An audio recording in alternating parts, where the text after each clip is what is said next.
और सवाल ये करते हो कि पिछले 4 सालों में कुछ भी हुआ नहीं है। मैं राहुल जी से इतना ही कहना चाहती हूँ, आप अमेठी में 15 साल से सांसद हैं। आज अमेठी का हालत क्या है ये देश की पूरी जनता जानती है, मुझे बोलने की जरूरत नहीं है। लेकिन तेलंगाना आज पूरे इंडिया में नंबर 1 स्टेट है। एक में नहीं, बहुत सारे इश्यूज में तेलंगाना आज नंबर 1 स्टेट है। Telangana is a welfare state, Telangana people are happy, Telangana is prosperous. तो आप ये इलेक्शन के टाइम पे आके ये जो झूठी प्यार तेलंगाना के लोगों के साथ जता रहे हो, इसको बंद कीजिए। राहुल गांधी जी, आपके नाम में ही गांधी है, लेकिन आपके काम में गांधी नहीं है। आपके काम में जब गांधीगिरी आएगी तब इस देश की जनता को कुछ फायदा पहुंचने वाला है।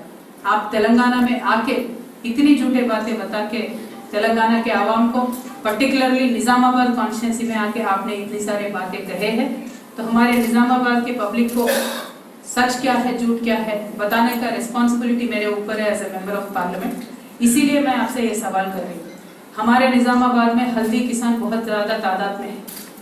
मैं निजामाबाद के सांसद के हैसियत से पार्लियामेंट में खड़े होके पिछले 4 सालों से लड़ाई लड़ रही हूँ कि नेशनल टर्मरिक बोर्ड बननी चाहिए। आपने नेशनल टर्मरिक बोर्ड की बात पहले बार आपने आज आके तेलंगाना में बोला है, लेकिन कभी आपने पार्लियामेंट में इस चीज में तेलंगाना के फार्मर के साथ सपोर्ट नहीं किया, आप खड़े नहीं हुए। तो सिर्फ और सिर्फ आपका प्यार इलेक्शन के लिए है, वोट के लिए है, किसान के लिए नहीं है। ये बात आज तेलंगाना की जनता समझ चुकी है। मैं राहुल गांधी जी से डिमांड करना चाहती हूँ, कल के दिन पार्लियामेंट दिसंबर में है, इस दिसंबर के सेशन में तेलंगाना के सांसद सारे तेलंगाना के इंटरेस्ट में काफी सारे मुद्दे उठाने वाले हैं। अगर आपको सही में तेलंगाना के जनता से लगाव है, सिर्फ ये चुनाव का प्यार नहीं है, तो क्या आप इन चीजों पे हमारा सपोर्ट करके पार्लियामेंट में खड़े हो सकते हैं क्या? मैं आपसे सीधा सीधा सवाल करना चाहती हूँ। पहले तो बात यह है कि हम जो बीसीस का, मुस्लिम्स का और एसटीज का 12% रिजर्वेशन डिमांड कर रहे हैं, उस डिमांड के साथ क्या आप पार्लियामेंट में हमारे साथ खड़े होके बीजेपी गवर्नमेंट से लड़ेंगे? दूसरी बात यह है, जो नेशनल टर्मरिक बोर्ड के इश्यू पे आपका सरकार जब बनेगा, लेकिन फिलहाल आप सांसद हैं, क्या आप एक चिट्ठी नरेंद्र मोदी जी को लिख सकते हैं?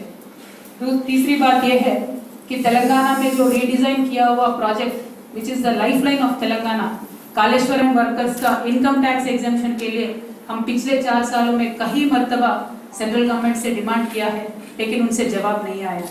क्या कल आप पार्लियामेंट में सिंगरेली वर्कर्स के आईटी एग्जेम्पशन के बारे में खड़े होके हमारे साथ देंगे? लास्ट बात यह है, आप आंध्रा के स्पेशल स्टेटस के बारे में बोलते हैं, लेकिन क्या तेलंगाना के इंडस्ट्रियल इंसेंटिव्स के बारे में कल आप पार्लियामेंट में तेलंगाना के सांसदों के साथ दे सकते हैं क्या? बीजेपी गवर्नमेंट के साथ आप लड़ाई कर सकते हैं क्या? ये मुद्दे तेलंगाना के लिए इम्पोर्टेंट है। ये मुद्दे चुनावी नहीं है, लेकिन तेलंगाना लोगों के लिए हमेशा के लिए उनको मदद करने वाले मुद्दे हैं। अगर ऐसे बातों पे आप हमारे साथ खड़े होकर बात करोगे तो तेलंगाना की जनता मानेगी, लेकिन आप सिर्फ चुनाव के लिए आके बहकाने वाले बात बता के जाओगे तो ये ठीक नहीं है। As a young politician, as a upcoming leader and supposed face of Congress party and future Prime Minister of this nation, I would only like to request you, do not play for the elections. Please work for the next generation. Thank you. Jai Telangana.